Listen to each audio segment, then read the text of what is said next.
আসসালামু আলাইকুম, সবাইকে জানাচ্ছি আমার ভিডিও দেখার জন্য স্বাগতম। আজকে আমি আপনাদের সাথে শেয়ার করব অরেঞ্জ মোহিতো, যেটা খুব অল্প কিছু উপকরণ দিয়ে তৈরি করে ফেলতে পারবেন। তো চলুন পুরো রেসিপিটা দেখা যাক। তো এইখানে আমি একটা মালতা নিয়েছি, আপনারা চাইলে কমলাটাও ব্যবহার করতে পারেন। আমি ভালো করে ধুয়ে নিয়েছি।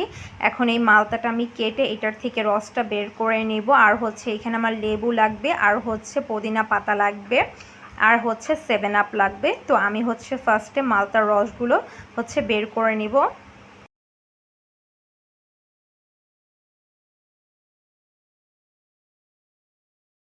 তো এইখানে আমি মালতার রসটা বের করে নিয়েছি। 1 গ্লাসের জন্য আমি 1 কাপ মালতার রস নিয়েছি। আর ওইখানে পুদিনা পাতা আমি ধুয়ে রেখে দিয়েছি।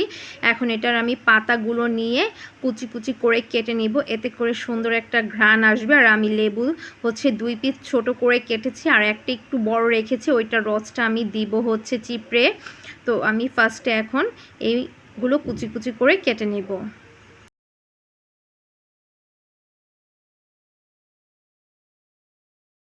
তো এটা আমার কাটা হয়ে গেছে। আর ডেকোরেশনের জন্য আমি গ্লাসের ওপর একটু চিনি মেখে নিয়েছি, এতে করে সুন্দর লাগবে দেখতে। আর গ্লাসের মধ্যে এখন আমি পুদিনা পাতা কুচি আর লেবুর টুকরোগুলো দিয়ে দিচ্ছি। আর যে মালটার রসটা আমি বের করেছিলাম সেইটাও দিয়ে দিব। এখন যেই লেবুর টুকরাটা আমি রেখেছিলাম সেইটার রসটা আমি দিয়ে দিব। আপনারা কিন্তু এটা অবশ্যই বাসায় ট্রাই করতে পারেন, খুবই ইজিলিভাবে তৈরি করা যায়। আর এইখানে আমি 7 আপ দিচ্ছি, আপনারা ফান্ডা বা যে কোনো ড্রিঙ্ক দিতে পারেন। আপনারা এইখানে কালো কোনো ড্রিঙ্ক ব্যবহার করবেন না, এতে করে কালারটা নষ্ট হয়ে যাবে।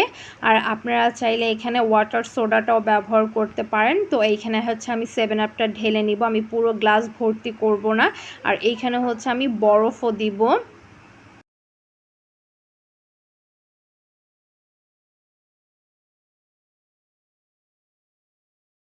তো এইখানে আমি 7 আপটা ঢেলে নিয়েছি। এখন এর মধ্যে আমি বরফের টুকরা দিয়ে দিব 3টা, তাহলেই হয়ে যাবে অরেঞ্জ মোহিতো। আর খুবই অল্প কিছু উপকরণ দিয়ে তৈরি করে ফেললাম। আর যারা মিষ্টি বেশি খান তারা এর মধ্যে একটু চিনির পানি দিয়ে দিতে পারেন। আর একটু ডেকোরেশনের জন্য আমি একটু অরেঞ্জ কেটে দিয়েছি, এখানে দেখতে সুন্দর লাগে। আর অবশ্যই এটা বাসায় ট্রাই করবেন এই রমজানে। আর এই ভিডিওটা ভালো লাগলে অবশ্যই একটি লাইক করে দিবেন।